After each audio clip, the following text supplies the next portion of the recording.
팔척 귀신. 흔히들 국내 커뮤니티에서는 팔척 귀신이라고 불리며 이름과 같이 키가 팔척으로 매우 큰 키를 가진 귀신으로 일본에서 유명한 귀신입니다. 친할아버지 댁은 우리가 사는 집에서 차를 타고 2시간이 약간 안 되는 거리에 위치한 시골이었어. 그다지 특색은 없는 일반적인 농가인데 나는 그런 분위기가 왜인지 모르게 좋아서 고등학생이 된 이후로는 방학 때마다 혼자서 자주 놀러가는 편이었어. 당연히 할아버지와 할머니께서도 언제나 잘 왔다며 나를 반갑게 맞아주셨고, 이렇게 좋아하는 곳이지만 마지막으로 갔던 것은 고3이 되기 전 봄방학이었으니 벌써 10년이 넘게 가질 않았어. 아니, 사실대로 말하자면 가지 않은 것이 아니라 못 간 거야. 그 이유는 그때의 사건이 지금의 날 이렇게 만들 줄은 몰랐거든. 고등학교 3학년이 되기 직전, 그러니까 2학년을 마치고 봄방학이 시작된 지 얼마 되지 않았던, 날씨가 엄청 좋았던 그런 날이었어.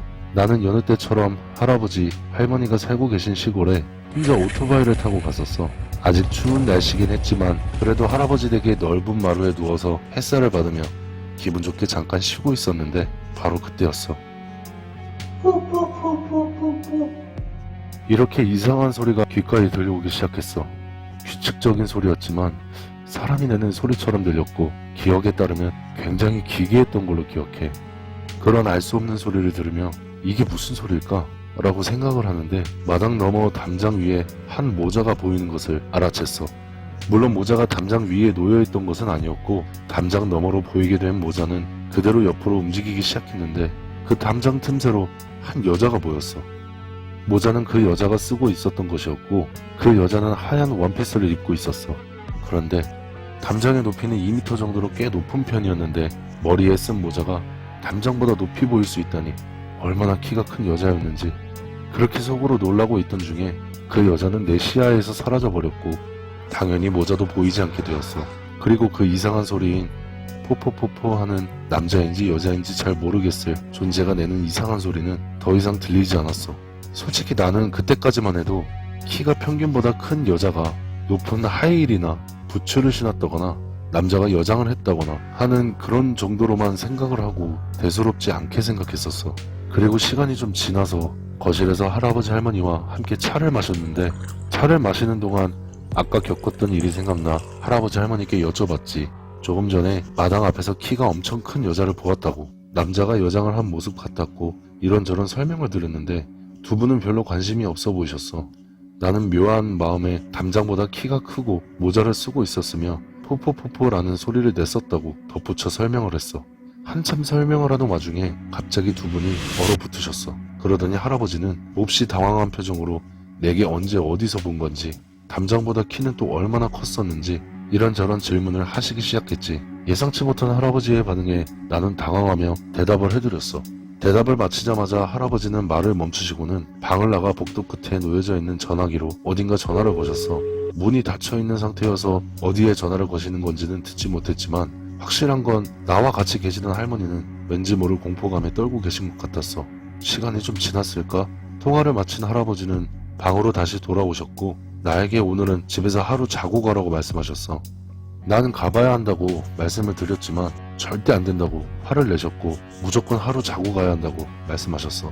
처음 보는 할아버지의 모습에 나는 내가 뭔가를 잘못한 건가? 라는 생각을 했지만 아무리 생각해봐도 이유를 알 수 없었어. 그 여자가 나타난 것을 보았고 본대로 말씀을 드렸을 뿐인데 내가 일부러 보려고 나간 것도 아니었는데 조금은 억울했고 할아버지 할머니의 반응도 너무 혼란스러웠어.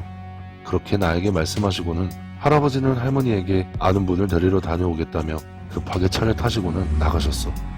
나는 할머니와 둘이 남았고 이때다 싶어 아까 일을 조심스럽게 여쭈어보았지. 할머니는 여전히 공포에 질려 계셨고 시간이 조금 흐르고 나서 말씀해 주셨어. 할머니는 내가 팔척 귀신에게 홀린 것 같다고 말씀하셨어. 할아버지가 어떻게든 해주실 테니 걱정 말고 있으라며 안심시켜 주시고는 할아버지가 돌아오기 전까지 이런저런 이야기를 해주셨어. 예전에 팔척님이라는 존재였는데 두 분이 사시는 시골 마을에 근처에는 팔척이라는 귀찮은 존재가 있다고 하셨어. 팔척귀 혹은 팔척 귀신이라고 불리며 어른들은 대부분 팔척님이라고 부른다고 하셨어. 보통은 키가 큰 여성의 모습을 하고 있다고 하셨는데 이름과 같이 키가 2m 40cm 정도 된다고 해서 귀신의 이름이 팔척 귀신이라고 하셨어. 그리고 남자 같은 낮은 목소리로 하는 이상한 소리를 웃으며 내고 걸어 다닌다는데, 이 팔척귀를 보게 된 사람들의 말에 따르면 보통 상복을 입은 젊은 여성, 기모노를 입은 나이 많은 노파, 아니면 작업복 차림의 중년 여성이었다고 했어. 키가 엄청나게 크다는 것과 머리에 무엇을 쓰고 있다는 점, 그리고 여자였으며 이상한 웃음소리는 모두 동일하게 보여졌다고 해. 팔척 귀신의 처음은 아주 오래전 마을에 왔던 나그네한테 씌어서 이곳으로 오게 되었다는 이야기도 있다고 했지만 확실하진 않다고 하셨어.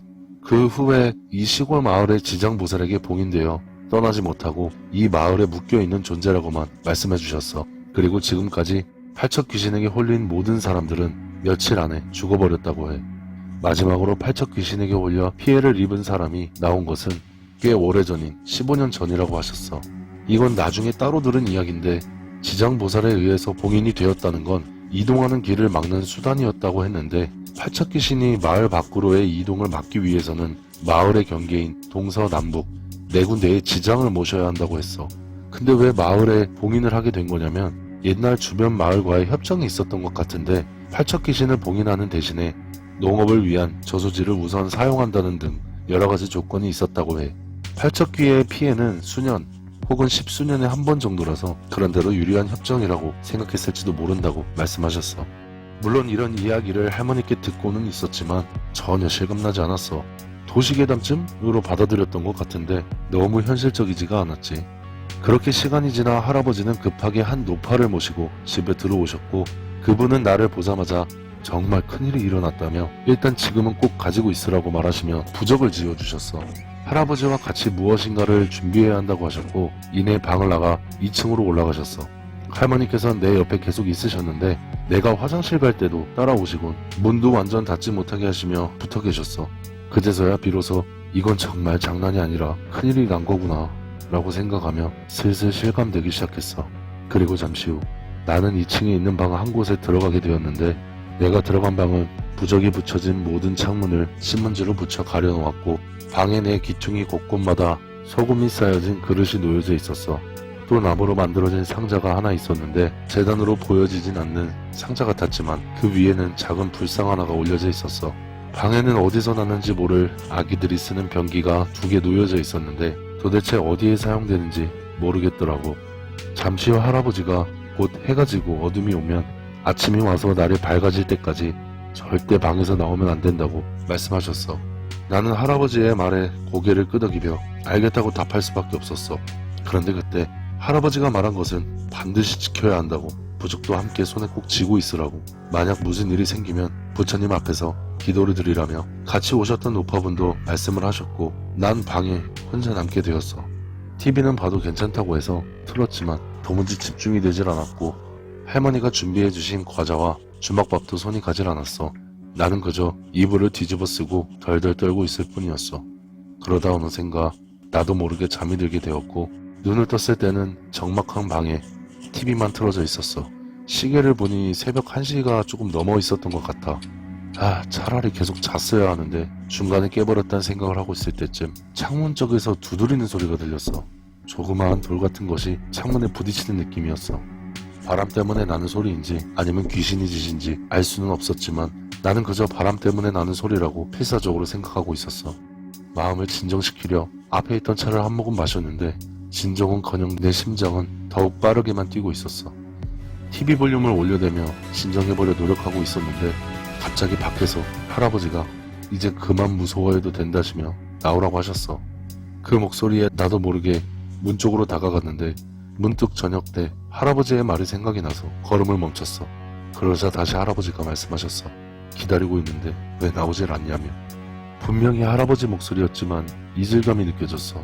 왜인지는 모르겠지만 그런 생각이 들어 나도 모르게 숨을 참았고, 방구석에 그릇이 눈에 띄어 살펴보니 소금의 위쪽이 검게 타 있었어. 너무도 무서운 마음에 정신없이 불상 앞으로 달려가 부적을 손에 꼭 쥔 채로 제발 살려달라며 필사적으로 기도하기 시작했어. 그러자 갑자기 다시 소리가 들려왔어. 2층에 닿을 만큼 키가 크지 않다는 것은 알고 있었지만 아래에서 손을 뻗어 창문을 두드리고 있는 모습이 떠올라 미쳐버릴 것만 같은 순간이었어. 단지 내가 할 수 있었던 것은 불상 앞에서 살려달라고 기도를 하는 것뿐이었어. 그렇게 엄청난 두려움과 함께 길게만 느껴진 밤이었는데 아침은 결국 오게 되었어. 정신을 차려보니 TV에선 아침 뉴스가 나오고 있었고 화면의 구석에 표시되는 시간은 7시가 넘어 있었어. 창문을 두드리는 소리와 목소리도 어느새 사라져 있었고 방에 내 귀퉁이에 있던 그릇의 소금은 모두 검게 변해 있었어. TV의 시간뿐 아니라 혹시라도 몰라서 손목의 시계를 보니 7시가 넘은 것이 확실하다고 생각돼서 조심스럽게 방문을 열었어. 문 앞에는 걱정스러운 표정이 가득했던 할머니와 어제의 노파분이 기다리고 있었어. 얼굴을 보자마자 할머니는 다행이다를 되풀이하며 눈물을 흘리셨고 1층으로 내려가 보니 어느새 집에 아버지도 와 계셨어. 그리고 지금부터 설명해줄게. 내가 왜 시골에 갈 수 없었는지. 밖에서 할아버지의 재촉하는 소리가 들려서 마당으로 나가보았고 어디서 빌려왔는지는 모르겠지만 승합차 안내가 서 있었어. 마당에는 몇 명의 남자들이 서 있었고 할아버지의 재촉에 의해 그 승합차에 탑승하게 되었는데 나는 가운데에 앉고 정원에 있던 남자들이 올라타서 내 주변에 앉게 되었어. 승합차에 모두 올라타니 가운데에 앉은 내 주변은 전체가 둘러싼 모습이 되었고 할아버지는 말씀하셨어. 눈을 감고 고개를 숙이고 있거라. 우리에겐 보이지 않는 존재지만 분명히 너에게는 보일 테니까. 우리가 됐다고 하기 전까지는 눈을 꼭 감고 있으라고. 할아버지께서는 운전하는 작은 트럭이 선두에 서고 다음으로 내가 타고 있는 승합차가 따라갔어. 내가 타고 있는 차 뒤에는 아버지가 모는 승용차 순서로 이동을 시작했는데 이 차량의 행렬은 아마 시속 20km 미만일 듯한 상당히 느린 속도로 이동했던 것 같다. 그렇게 달리기 시작했을 때 어젯밤에 오셨던 노파가 이 부분이 고비일 거라며 중얼거리며 연불과 같은 주문을 외우기 시작했어. 그 순간 차의 창문 밖에서 또 그 소리가 들려왔어. 나는 어제 받은 부적을 손에 꼭 쥔 채로 눈을 감고 고개를 숙이고 있었는데 어쩌다 보니 실눈을 뜨고 밖을 조금 봐버리고 말았어. 눈에 띈 것은 하얀 원피스였고 그 물체는 차에 맞춰서 성큼성큼 걸으며 이동을 하고 있었어. 분명히 머리는 차의 창문보다 높게 있어서 보이지 않았지만 차 안을 들여다볼 심산이었는지 고개를 숙이기 시작했어. 그걸 본 나는 무의식적으로 비명을 질렀고 내 비명을 들은 옆에 있던 남자는 눈을 뜨지 말라고 소리쳤어. 그 소리에 나는 정신이 들어 다시 눈을 질끈 감고 부적을 더 세게 움켜쥐었어. 그런데 그때 차의 유리창을 두드리는 소리가 들리기 시작했고 차에 타고 있던 내 주위 사람들도 들었는지 웅성웅성거리고 있었어. 아마도 내 주위의 낮은 사람들에겐 팔척 귀신이 보이지도 들리지도 않았겠지만 자동차의 창문을 치는 소리는 들리는 것 같았어. 노파는 더욱더 집중해서 연불을 외우기 시작했어.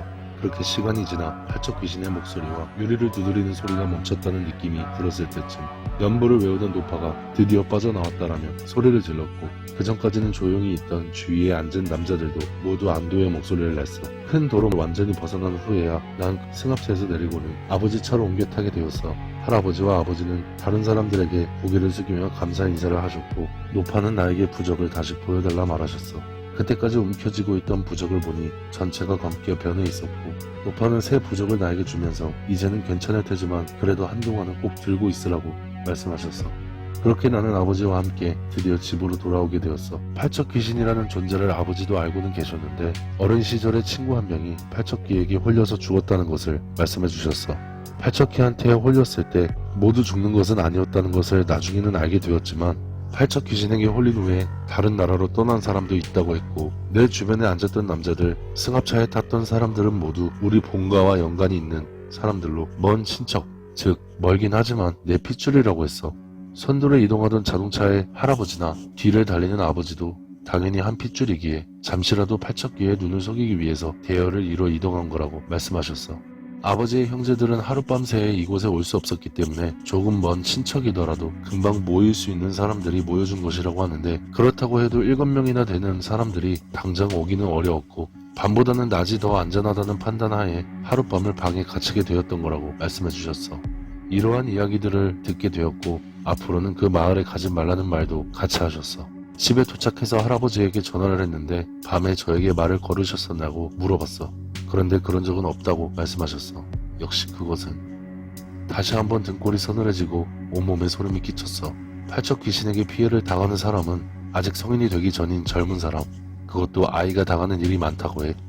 아직 어린아이나 젊은 사람의 경우에는 불안한 상황에서 가족의 목소리를 들으면 무심코 방심하여 목소리가 하라는 대로 잘 따르기 때문이라고 했고 이 이야기를 하는 이유는 그 후로 10년 정도가 지나 이 사건도 점차 희미해지기 시작했던 얼마 전 할머니로부터 전화가 왔기 때문이야.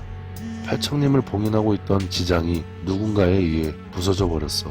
하필이면 네 집 방향의 길에 있는 게 말이야 라고 말씀하셨고, 2년 전 할아버지께서도 돌아가셨는데 당연히 나는 장례식장에도 갈 수 없었어. 할아버지께서도 돌아가시기 전에 절대 내가 마을에 오지 못하게 하라고 말씀하셨다고 들었어. 아마도 별일이 아닌 미신 같은 존재였다고 생각하며 살고 있지만 걱정이 된다. 왜냐하면 포포포포포 하는 그 소리가 다시 나에게 들려오기를 바라는 마음이 있어. 푸푸푸푸푸푸 푸푸푸푸푸푸